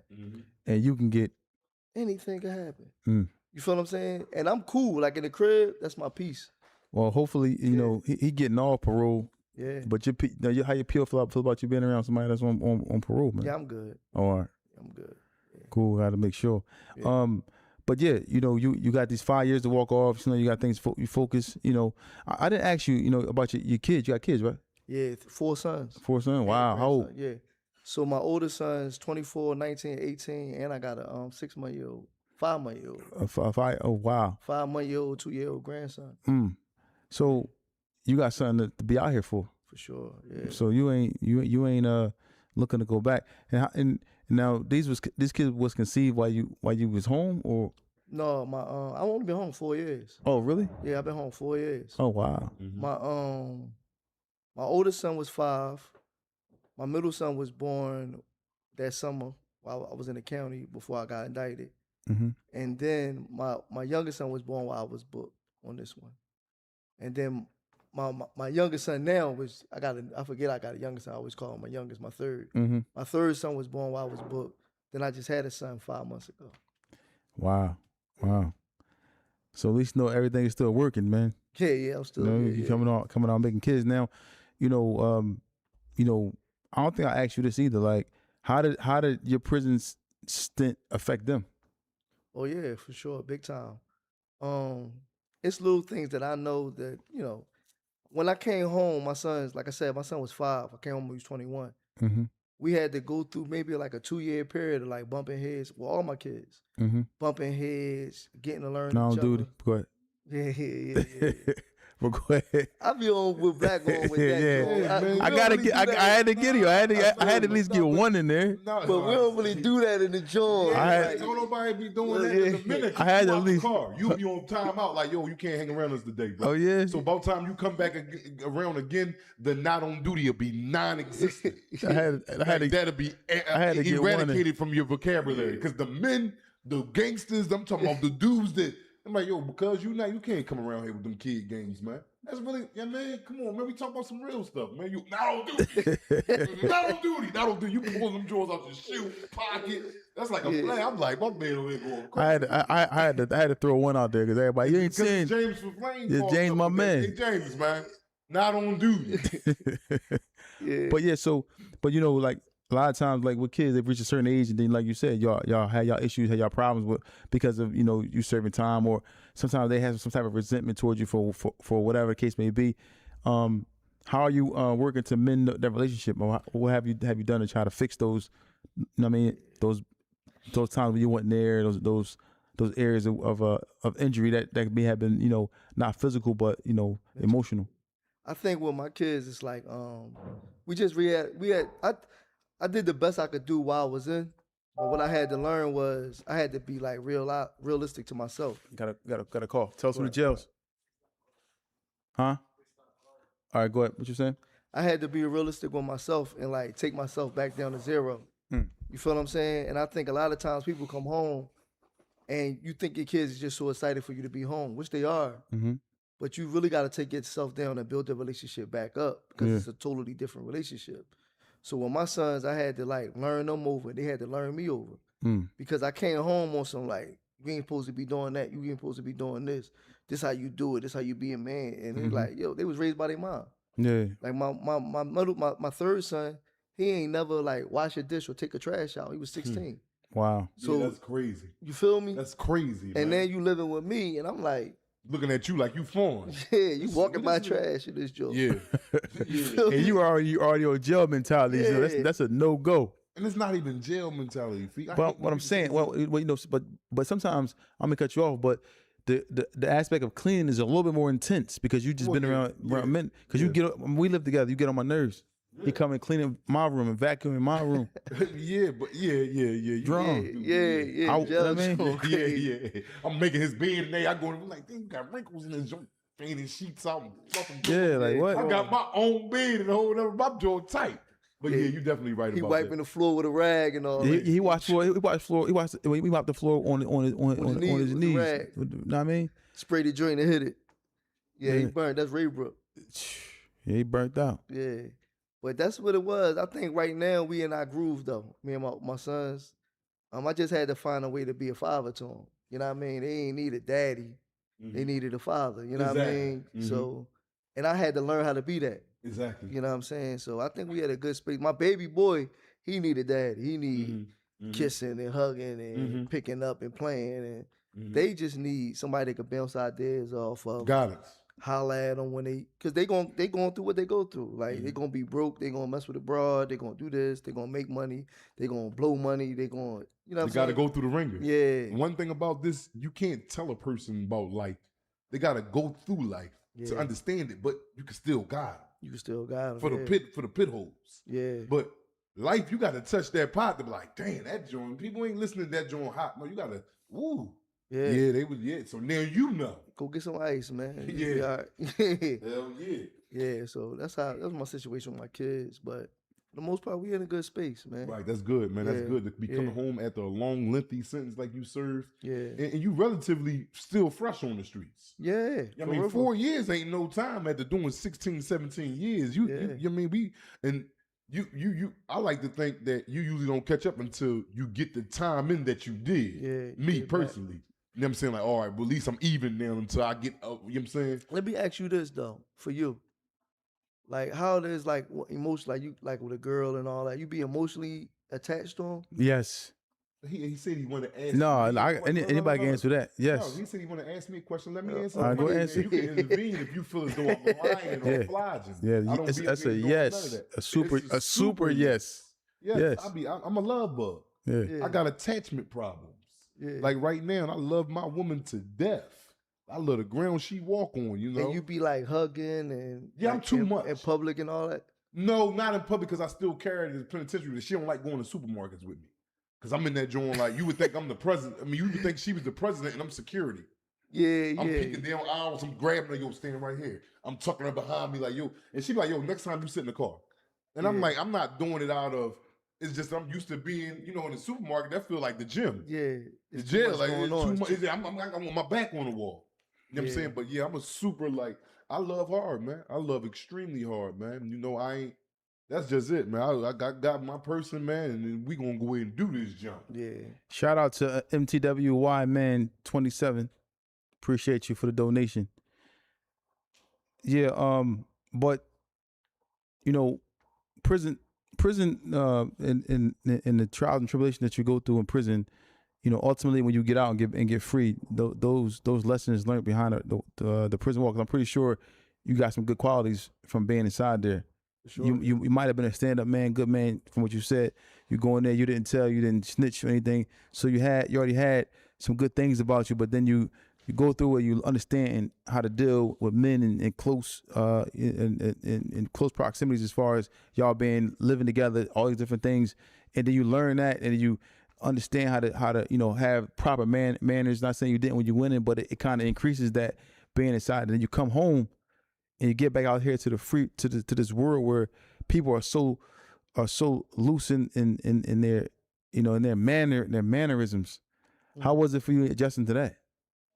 Yeah, one thing I had to learn, like coming home, it's like, to me, it's still this case. It'd be like, yo, like before I fell 06, like thorough was thorough. Mm-hmm. Like it was like thorough was like the ambiance. It was like you wanted to be thorough. Mm-hmm. You feel what I'm saying? Mm-hmm. To me, it seemed like thorough is reversed. Mm-hmm. And that's just me, to the point where I got to question myself now. If this thorough, then maybe I'm no longer thorough. Mm-hmm. You feel what I'm saying? And I just got to be okay with that. You feel what I'm saying? Mm-hmm. And I feel like a lot of it come in prison too, because in prison, to go on the journey I had to go on for like maturing and all that, I had to not be thorough. Mm-hmm. You feel what I'm saying? I had to go, at McKean, I had to go to the library. I'm at the library every day, kicking it, while everybody at the yard. Everybody's thorough at the yard. Exactly. I'm at the library. You feel what I'm saying? So I had to learn how to do that. I had to, like, when I was on my health joint, I had to learn how to be at the table eating salad and all that, while everybody eating chicken and burgers and everything else. And then, like, why you eating that? Bit off you for a little bit. You understand what I'm saying? Mm-hmm. These are the things I had to learn inside to, like, be on the journey I wanted to be on. So to be on my journey out here, it's like, all right, the thorough ones may do that. I just don't do it. You feel what I'm saying? And I got to be okay when not being thorough, if that is thorough. You understand what I'm saying? Exactly. So it's like, I hope I answered the question you were saying. Yeah, it's just different out this joint. Yeah, I agree. And I just got to let it be different. I agree. You feel me? And then not only does he what he say he do with his wife, he does it as far as, you know, the walking behind. Because I was just in the market with him the other day. We was in the market the other day, me and him. And I'm like, this boy, he like, yo, he walking behind me. I'm like, yo, listen, man. Like what? Like go everything. He actually, like, he said, what a box of noodles he want, because you see over there he got 900 packs of noodles.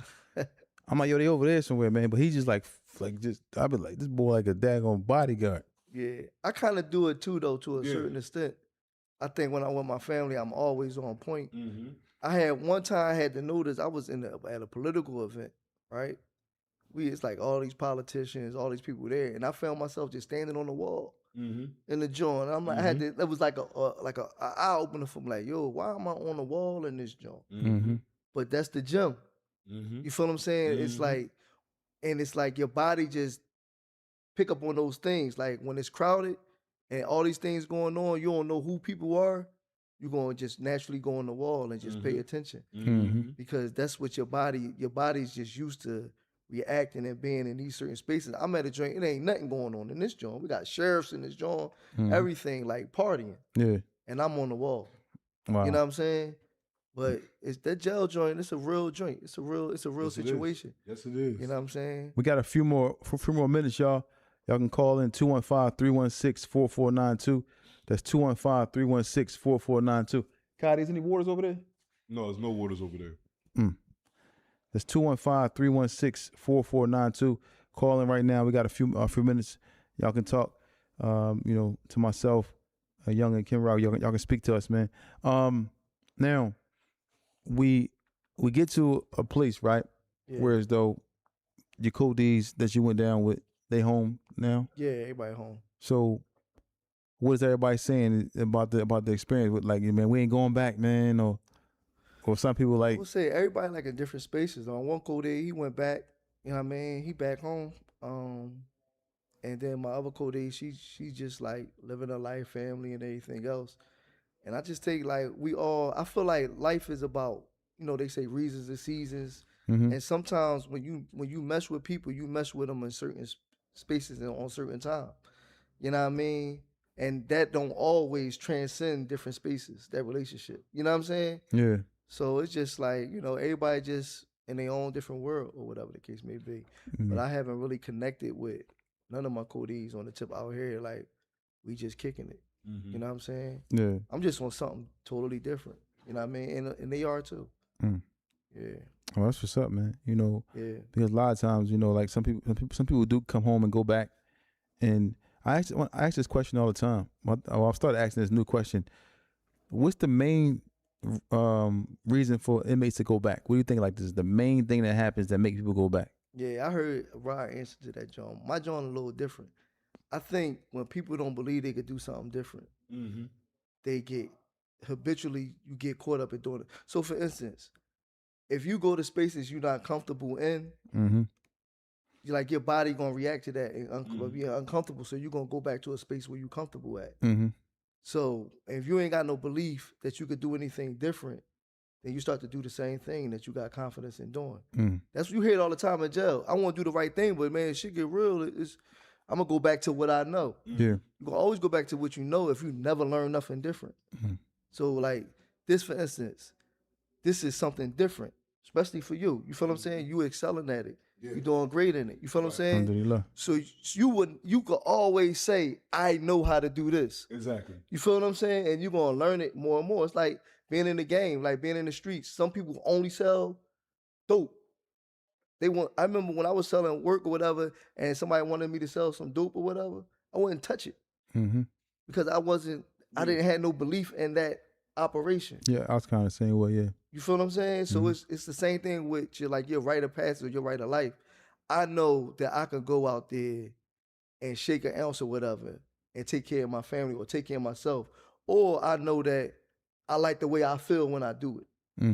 Versus I'm gonna go to a warehouse. I'm gonna go to a warehouse, work for $17 an hour, and I don't know what I'm gonna do. I don't get the same. You know what I mean? If I don't have no belief in my capabilities on doing something, then I ain't gonna really do it. That's my thoughts. You gonna resort back to 9 times 10. So you don't believe that women is the number one cause people go back, or drugs or anything else?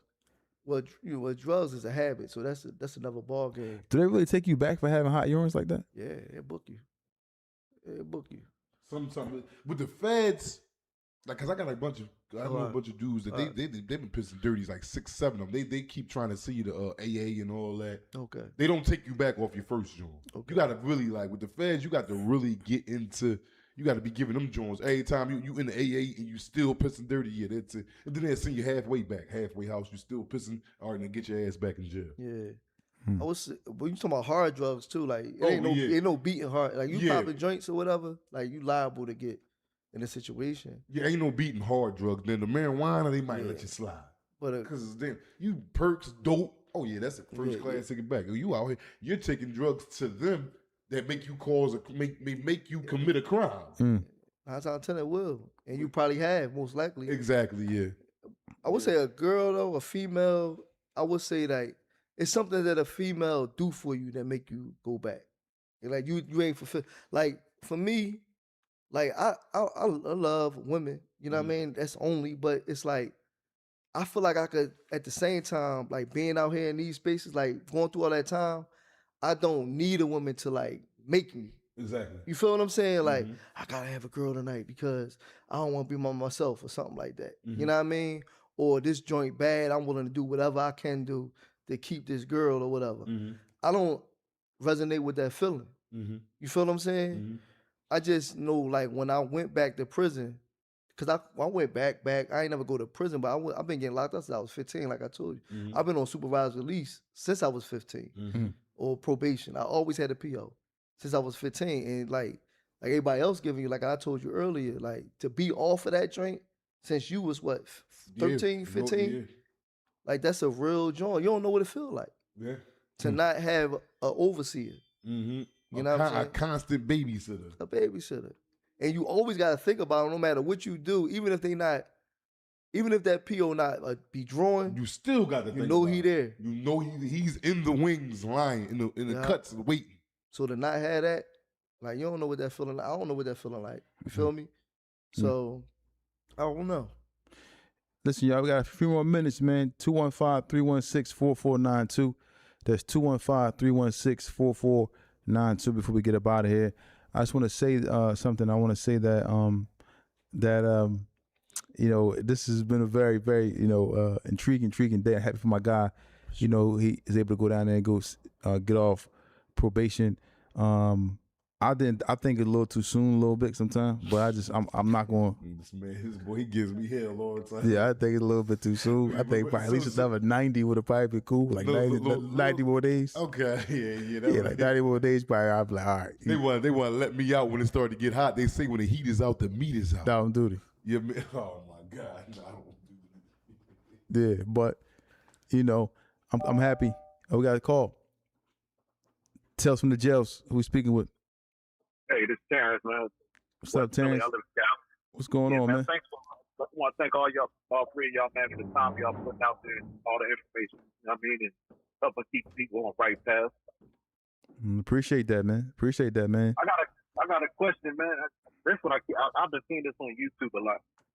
Now growing up in Philly back in the day, they had the paddy wagons. They was like wide open, so you could feel like a whole bunch of people in there. I seen like a while ago. I seen like a couple people get arrested. I seen one boy get transported from one jail to the other. Are they trying to put like that one? They set you in there, then they close this one contraption, and then they close the paddy wagon door, and it's like you stuff stuff in there. You like. You know what I mean? Like I think like a secure door, I believe in there, because I think something happened with somebody falling out of the bag. I think somebody fell out one time. Oh, I don't know. I ain't never. So I think it's like a secure door. Then it's a paddy wagon door, I believe, because I saw like some. Yeah, they got two doors. Once they open the paddy wagon doors, it's gates. Yeah, they got to open them up. Cause I think somebody got out or something. Something happened where somebody was able to escape. So that's probably why they changed it. Yeah, I seen it, man. That shit. It looked like you stuffed up in there. That shit right there. Make me not even want to get arrested, because if I'm closed up, I start panicking. Yeah, well, stay free, bro. Stay out, man. Exactly. All right, man. Appreciate y'all. All right, you too as well, man. So listen, man, about to wrap this up with everybody, man. I want to say this episode of Tales from the Jail is sponsored by TNS Media Group. We here live in Power USA. You know, we just, had a wonderful episode, man. Thank you for coming up here. Where can people find you at if they want to reach out to you, man? On Instagram, it's Kenneth, KENNETH Thompson, THOMPSON _ on Instagram. And y'all know y'all can find us at on Instagram at Tales from the Jails, on TikTok at Tales from the Jails, on YouTube at Tales from the Jails. You can y'all already hear. We thank y'all. Shout out to Dot. Thank you, Dot, man. He out of pocket, ain't he? But yeah, we want to thank everybody for tuning in once again. Y'all know where to find us.